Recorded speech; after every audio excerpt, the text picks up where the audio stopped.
Perkenalkan, nama saya Cindy Cynthia Singal. Saya mahasiswa Universitas Mega Buana Palopo, program studi S1 Kebidanan. Baiklah, saya akan memaparkan materi mengenai otonomi dalam pelayanan kebidanan.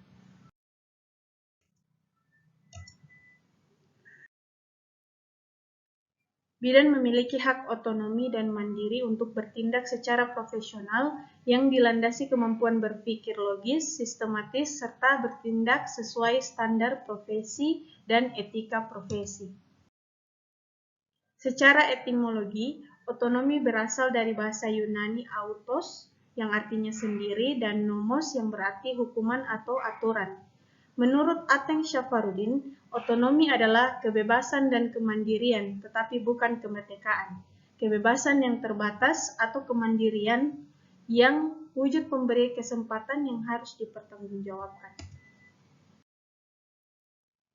Otonomi dalam pelayanan kebidanan ini adalah kekuasaan seorang bidan dalam melakukan praktik kebidanan yang sesuai dengan peran dan fungsi bidan berdasarkan wewenang yang dimiliki oleh bidan itu sendiri, yang harus terus-menerus ditingkatkan mutunya melalui 1. Pendidikan dan pelatihan berkelanjutan, 2. Penelitian dalam bidang kebidanan, 3.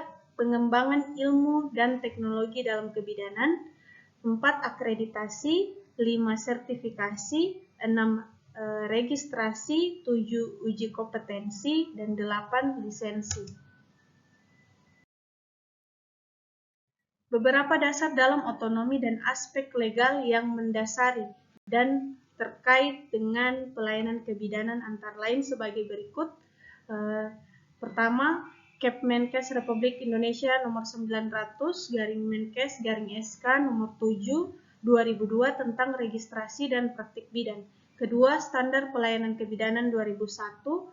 Ketiga, Kepmenkes Republik Indonesia nomor 369 Menkes SK nomor 3 2007 tentang standar profesi bidan. 4. Undang-Undang Kesehatan nomor 23 tahun 1992 tentang kesehatan. 5. Peraturan Pemerintah nomor 32 tahun 1996 tentang tenaga kesehatan. 6. Kepmenkes Republik Indonesia nomor 1272/Menkes/SK/9/2001 tentang organisasi dan tata kerja Depkes. Ketujuh, Undang-Undang nomor 22 tahun 1999 tentang otonomi daerah. 8. Undang-Undang nomor 13 tahun 2003 tentang ketenaga kerjaan.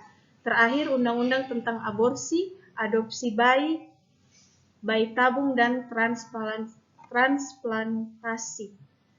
Dalam hal ini saya mengambil satu undang-undang, yaitu saya mengambil contoh undang-undang yang Kemenkes Republik Indonesia nomor 369/Menkes/SK nomor 3 tahun 2007 tentang standar profesi bidan yang intinya berisi tentang pengaturan dan pelayanan yang aman dan berkualitas. Tujuan otonomi dalam pelayanan kebidanan yaitu pertama, untuk mengkaji kebutuhan dan masalah kesehatan. Kedua, untuk menyusun rencana asuhan kebidanan. Ketiga, untuk mengetahui perkembangan kebidanan melalui penelitian. Keempat, berperan sebagai anggota tim kesehatan. Kelima, untuk melakukan dokumentasi kebidanan. Keenam, untuk mengelola perawatan pasien sesuai dengan lingkup dan tanggung jawabnya.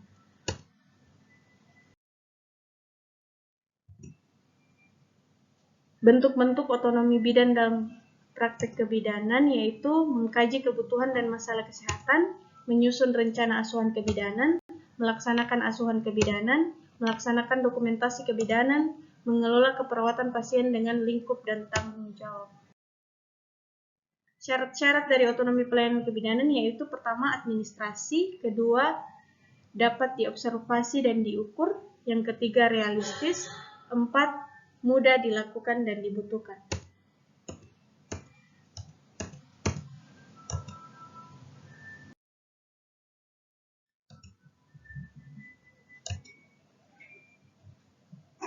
Wewenang bidan dalam menjalankan praktek profesi yaitu sesuai keputusan Menteri Kesehatan Republik Indonesia nomor 900/Menkes/SK/7 tahun 2002, bidan dalam menjalankan praktek profesinya berwenang untuk melakukan pelayanan yang meliputi 1. Pelayanan kebidanan kepada ibu pada masa pranikah, prahamil, masa kehamilan, masa persalinan, masa nifas, dan menyusui. Yang kedua, pelayanan keluarga berencana. Yang ketiga, pelayanan kesehatan masyarakat.